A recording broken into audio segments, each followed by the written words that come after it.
નમસ્કાર, મારી Manjula Salani official YouTube ચેનલમાં આપ સર્વેનું હાર્દિક સ્વાગત છે. નમસ્કાર, આપની સાથે હું મંજુલા.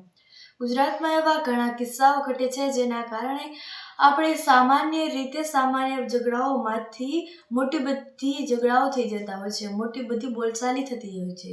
આવું આપણે અનેક વખત જોયું છે, જેમાં સામાન્ય બાબતમાંથી ખૂબ મોટા ઝઘડાઓ થાય છે. આ ઝઘડાઓનું કારણ છે કે આપણે એક સામાન્ય બાબતને ખૂબ મોટી માની બેસીએ છીએ અથવા તો આપણે કોઈ સામે ઘણી બધી દુશ્મની કરેલી છે. આપણે હંમેશા બધા સાથે સરખો વ્યવહાર કરવો જોઈએ ને થોડી કોઈની ભૂલ થઈ ગઈ હોય તો તેને સામાન્ય માનવી જોઈએ, પરંતુ અત્યારે મોટા ભાગે લોકો એવું નથી કરતા અને આવા ઝઘડાઓ થઈ બેસે છે. આવા ઝઘડાઓ ન કરવા જોઈએ છતાં પણ થાય છે અને એવું બધા જાણે છે કે ઝઘડાઓ ન થવા જોઈએ છતાં પણ લોકો ઝઘડાઓ કરે છે. તો અત્યારે અમરેલી જિલ્લાના ધારી તાલુકામાંથી કંઈક એવા જ દૃશ્યો આવ્યા. ધારી તાલુકામાં એક ગામમાં લગ્ન હતા.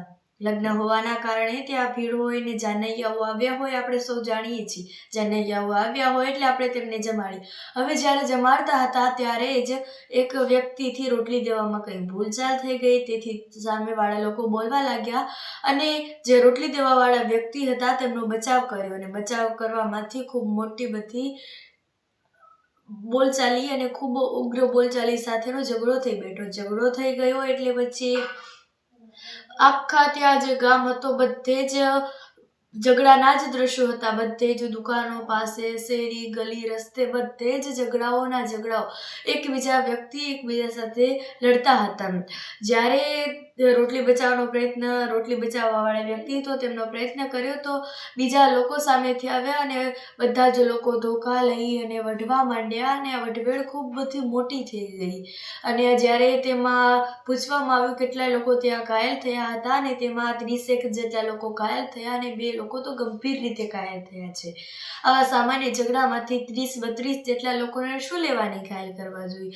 શું લેવા આપણે આટલું બધું ઉગ્ર બોલવું જોઈએ? હા, ભલે તેઓ થોડી ભૂલ થઈ ગઈ હોય અને સામાન્ય બોલચાલ થઈ ગઈ હોય તો આપણે શાંત રહેવું જોઈએ, પરંતુ એવું ન કર્યું અને આવી ખૂબ બોલચાલી થવાના કારણે 32 જેટલા લોકોએ આનો ભોગ બનવો પડ્યો.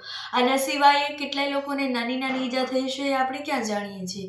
કેટલા બધા મોટા સંબંધો બગડી ગયા અને આવું બધું થવાના કારણે પ્રસંગ કેટલો બગડ્યો હશે તેનો તો કંઈ વિચાર જ ન કર્યો અને બધા જ લોકો લડવા માંડ્યા. આ વાત સારી ન કહેવાય, સૌ જાણે છે છતાં પણ આપણે તેને અનુસરતા નથી.